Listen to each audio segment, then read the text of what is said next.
What is up, guys? It's Avon Doom coming at you from Brooklyn, New York. We are the True Mutant Metal Maniacs. From Queens. I am Avon Doom. This here is Billy Bombs.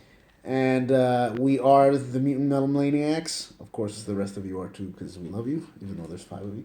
We love all 5 of you. And so, yeah, before anything, let's just raise our glass to the Mutant Metal Maniacs, but also to evil. To evil. And so, today we're going to talk about... It was a fucking candle. I know.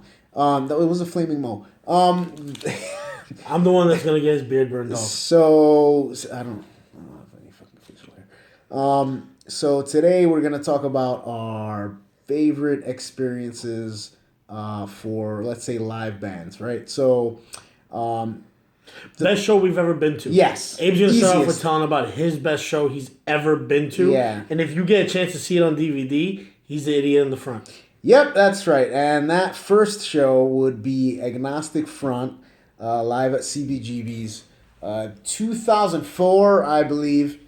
That is, I think, to this day, is the best show that I've ever been to. There's just nothing that will ever compare. I got lucky enough that I knew this big goon when I was a teenager. And, he knew Vinny Stigma and whatever. And so we actually got to go in the back before the show and hang out with all these, like, DMS guys or whatever. And Vinny Stigma put us in charge of, like, all the beer and stuff like that. And we were fucking kids. And that was amazing. The show itself was fucking out of hand. That shit was... There is no experience like that. I was done. I had fucking combat boots with camos and a fucking flight jacket. And you can buy the fucking DVD if you find it. Live at CBGB's 2004. And I'm just a drunken fucking mess. We went to the back, and so there was like all these dudes in the back in CBGB's. If you know where, if you remember CBGB's, like before they went on, there's a, there's a place in the back for the bands to hang out. So we were there. It was me and my other 2 boys, and we were just getting sloshed for free. For free. It was amazing. And it was like, it's one of the best times that I've ever had. We took a bunch of photos, like with like a lot of like journalist guys. I guess some guys from Japan that were taking photos from, I guess, for probably like zines or whatever the fuck it was. I don't remember because I was fucked up.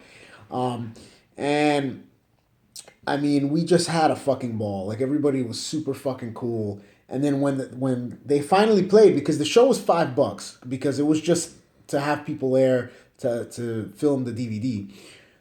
So it was only Agnostic Front playing, at least from what I remember. And so once they came on, I was already fucking done.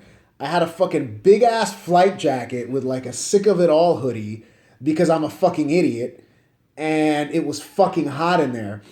And I just remember fucking Agnostic Front going on and just flipping the fuck out. I had like a Miller High Life in my hand, and I was getting crushed in between the fucking in the front of the stage, and I was just going fucking bananas.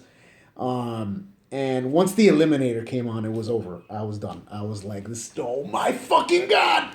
And so I fucking went on stage, and that's when I proceeded to act like a fucking retard and try to stage dive, and got literally pushed. I guess it was like my mom. I just tried to jump in, and they just didn't want me, and I got fucking pushed back to the stage literally like fucking 3 times from what I remember. And and so I'm fucking stomping around on stage like a fucking idiot and trying to fucking sing along to the Eliminator. God knows if I even remembered the fucking lyrics because I was so fucked up. They fucking played half of their set, and I was fucking drenched in sweat, and I was gonna fucking pass out. I was like, fuck this shit. I fucking hobbled over to the back of CBGB's, and I was just like, and I fucking passed out probably like 3 times. I think they ended up playing the set or like 2 or 3 songs again to get better, to get like, whatever, like a better fucking shots.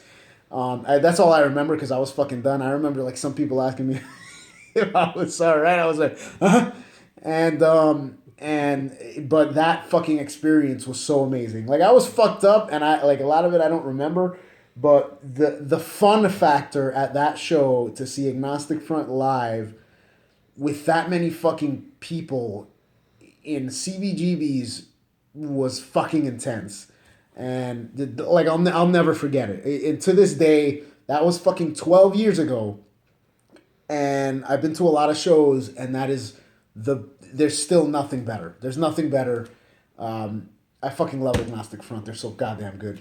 And just it's just a great experience. I'll never fucking forget it. You can probably find my dumbass face on the fucking internet. You look for it. But yeah, I mean that's basically it. That's my fucking retarded story. I mean, I don't know. It was all right. It's a good story. My best show was at a place called the World Wrestling Federation World, which used to be in Times Square. And it was the best hardcore show I ever went to in my life. It's now the Hard Rock Cafe under the Bubblegum Shrimp Factory. So you can eat and get sloshed at the same time or trample. What is it now? Like a Hard Rock Cafe? It's Hard Rock Cafe, which I have no idea what it does in there. I really don't know what that... I think it's a museum. But who cares? But I saw Sick of It All, Blood for Blood, and the Cro-Mags with Harley Flanagan playing bass with John Joseph singing it. Best show on earth. It was like the actual Cro-Mags lineup? Yeah, except for the guy Paris, but like that guy's never shown up. I think he was the camera guy. Yeah. If you're from New York, you know that joke. But what was it? I think it was Sick of It All was like either there was an early band, I can't remember who played earlier because by the time we got there, and I was a kid. I'm 31, and I'm talking about being a kid then, so that's like 14 years ago. Yeah, that shit was like, wild. I was like 17. Yeah. I remember when it happened. 16, 17. Yeah, you missed it. Just like I missed the Agnostic Front. So perfect, right? So, Sick of It All had a killer set, and I might be bullshitting a little bit if they even played because I can't remember too much from that night. Sick of It All? Yeah, go, tomato. And, but Blood for Blood was amazing because I finally got to see them. And that is the greatest band that's ever been vomited out of Boston. Fucking great. Because Boston comes out with good bands, but they're really good. And we're from New York, so we're biased towards everything. But that band was awesome, man. Like, I loved it. Never got to see them live. Best part of the show had to be I got kicked in the nuts. And then my boy Chris, a photographer that we're actually going to show off some of his work later on. He's going to drop it off for the apartment and we'll set or whatever. And then we're going to put in the background. And I remember running into him. Yeah, we were kids. And then he goes, yo, I just kicked some fat guy in the nuts. I was like, yeah, it was me. And he couldn't stop laughing because it was the biggest venue I've ever been to see a show where the whole crowd was like just one giant pit. But everybody was having fun because you're basically seeing the last time you were going to see Cro-Mags together in that lineup. And even though it was missing that guy Paris, it was still a really good show. And then the Cro-Mags started up, and that, forget it, Age of Quarrel, that's it. That's all you needed. It was so good. And, it was just weird seeing it at a place called The World, because it was a wrestling thing. I was going to say it was it was owned by the wrestling company. And this is before they even bought, WCW, you know what I mean? It's that long ago, but now they closed up because it really wasn't worth staying there. I think they were supposed to have matches up or something like that in there, become an indie place, but that never worked out. Is that what it was supposed? I don't even remember. I'm guessing it was only around for a little while. It wasn't. Yeah, it was a year and a half, something like that. But Blood for Blood played all their best hits, and the fucked up part is that you thought it was the end of Blood for Blood. Because after that was really nothing. They came out with Wasted Youth Brew or Wasted Youth Brew. I'm sorry. No, Wasted Youth Brew. Wasted Youth Brew. Yeah, it was covered with the can. But then years later they came out with Serenity. No, there was the one before that too. Outlaw Anthems or something like that. Oh, that album was fucking brutal. That's amazing. I look like I'm cross-eyed for talking about it. That's how good it was. That's a great fucking album. And then fucking Serenity is the greatest send-off for a band ever. Because if it's 12 minutes long. The best 12 minutes of my life. It's great. It's you know what I mean. The record could be a 7-inch then. Mm-hmm. You know what I mean? The whole fucking thing.